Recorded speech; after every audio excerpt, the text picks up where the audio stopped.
applied to largely cinema school called Courtrajmé back in 2021 after burnout, I have to say, and the death of my father. So I was actually having a life crisis, I would say, and I was looking for my own identity as to what job I wanted to do, and of course, for my parents, arts was not part of the deal. You know, we often joke about the fact that African parents and basically Black and brown people, when you're a kid, you only have four options for a living. Either you're a doctor or an engineer, or a lawyer, or you're just disgraced to the family. So after my father's death back in 2015, I have to rethink my life, and that's when I started um, envisioning arts as a living, but at that time it was just like a side hustle. And then COVID happened, and I stopped practicing as a lawyer for multinationals and all because it was not my values anymore. And so when I've went to visit my friends who was having an exhibition with Courtrajmé School, she gave me the idea to actually apply to that cinema school. And at the time, I was not sure that I will be a great fit, but then I tried and could enroll in the section for screenplays, screenwriting, and with the project of writing a long movie based on a little video clip I've made with some Black Muslim friends about the some issues that we were facing in the community. And that's where largely asked me to write something about that.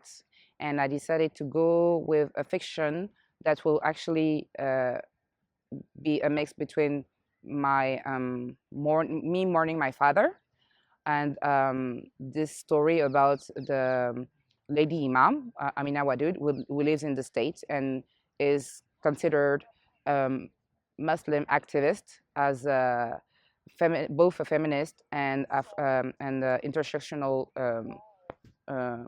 figure. So that's where that's when I wrote Priestess.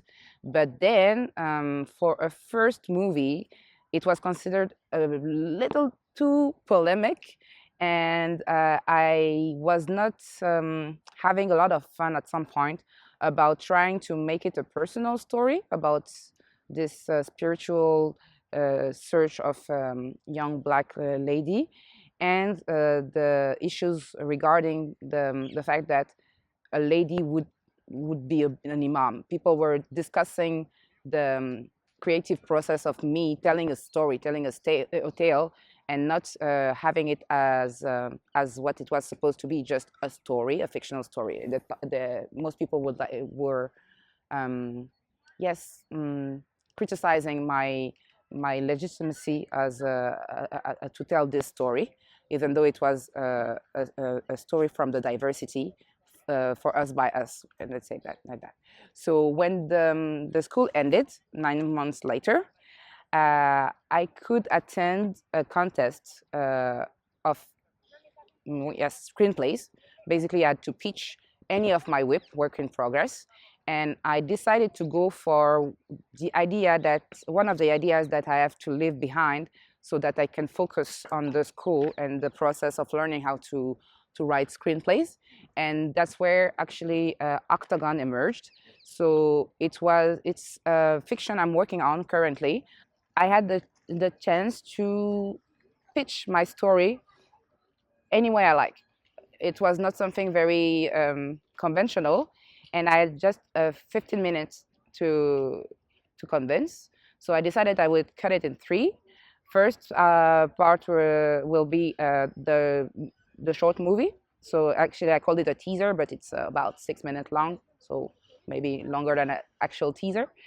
And it's not the official one, but I just wanted to show people the character I would like to put on screen.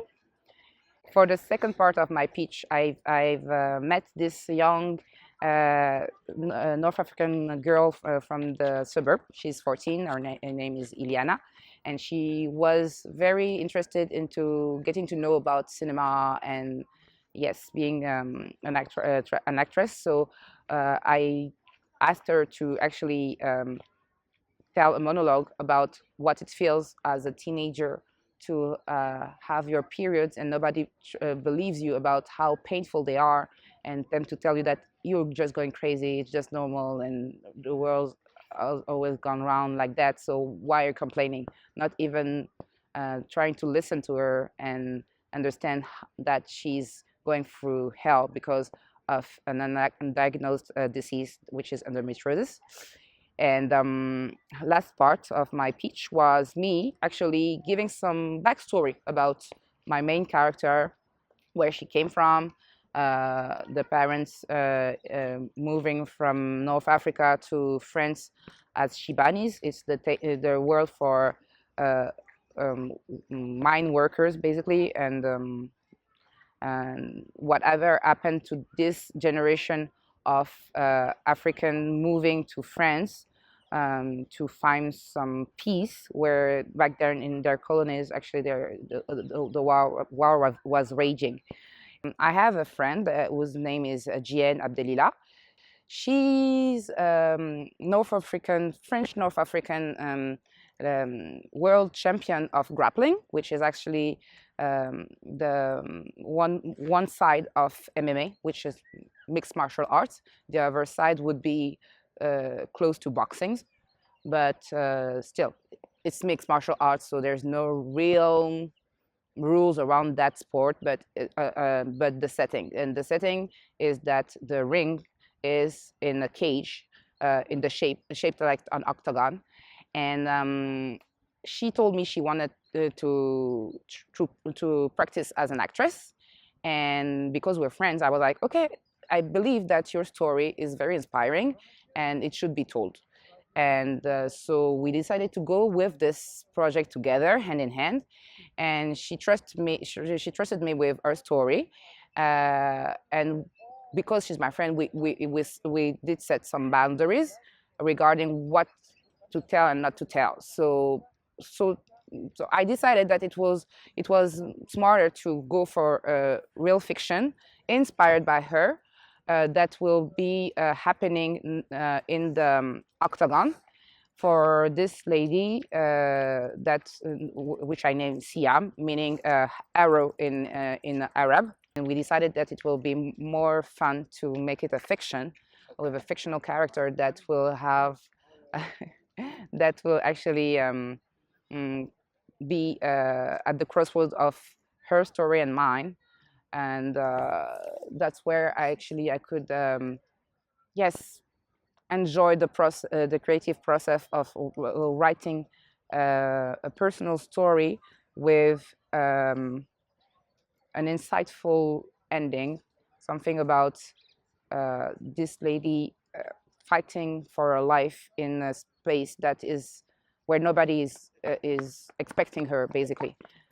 One important thing to know about GN is that she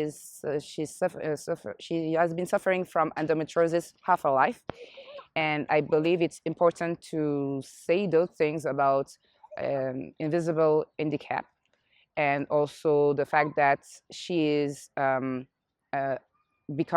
she has become actually a professional in a sport that is considered very masculine.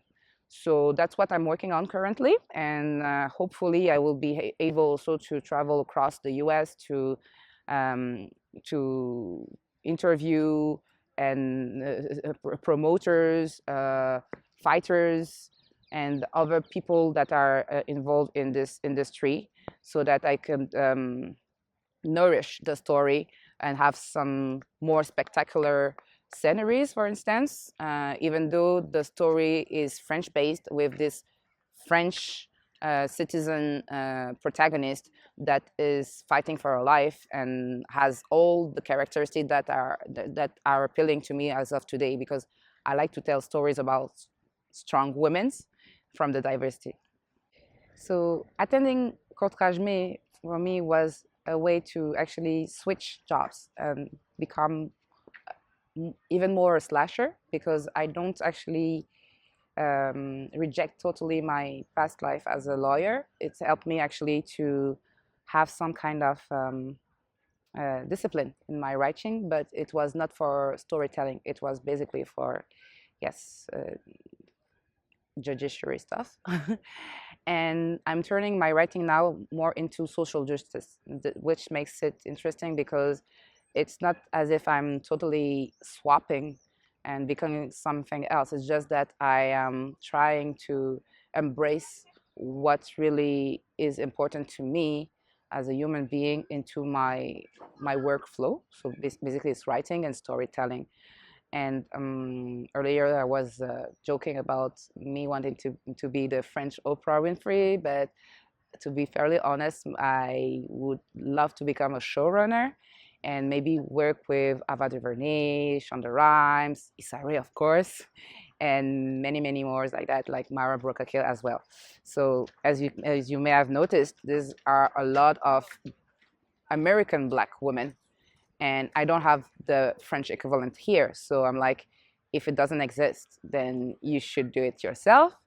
And if I want to become a showrunner, then I have to direct. So I am currently practicing on my own projects and on other people's projects to write efficient stories and try not to be too academic, because I used to, I mean, not be happy with the fact that everyone wanted me to be very academic. I could be, I used to be, but it was never enough. To reply to some of my more bitter critics that would say that when I write, it's more like novel writing, less than screenwriting actually, and that most of the time these people would be, of course, white male and blah, blah, blah. They would tell me that when they read me, they don't see the picture. They don't see the, yes, this story getting into the big screen. So it was a way to show them that yes, I can do it, and I have some, yes, I would say that. Actually, it's just that I'm not a pro in directing. I am still practicing at screenplay, and for instance, I haven't read the manuals that everyone is talking about, like John Truby and things like that, because I'm scared that this would maybe format me too much, and I'm just, because I don't have much time as well. I'm trying to do something out of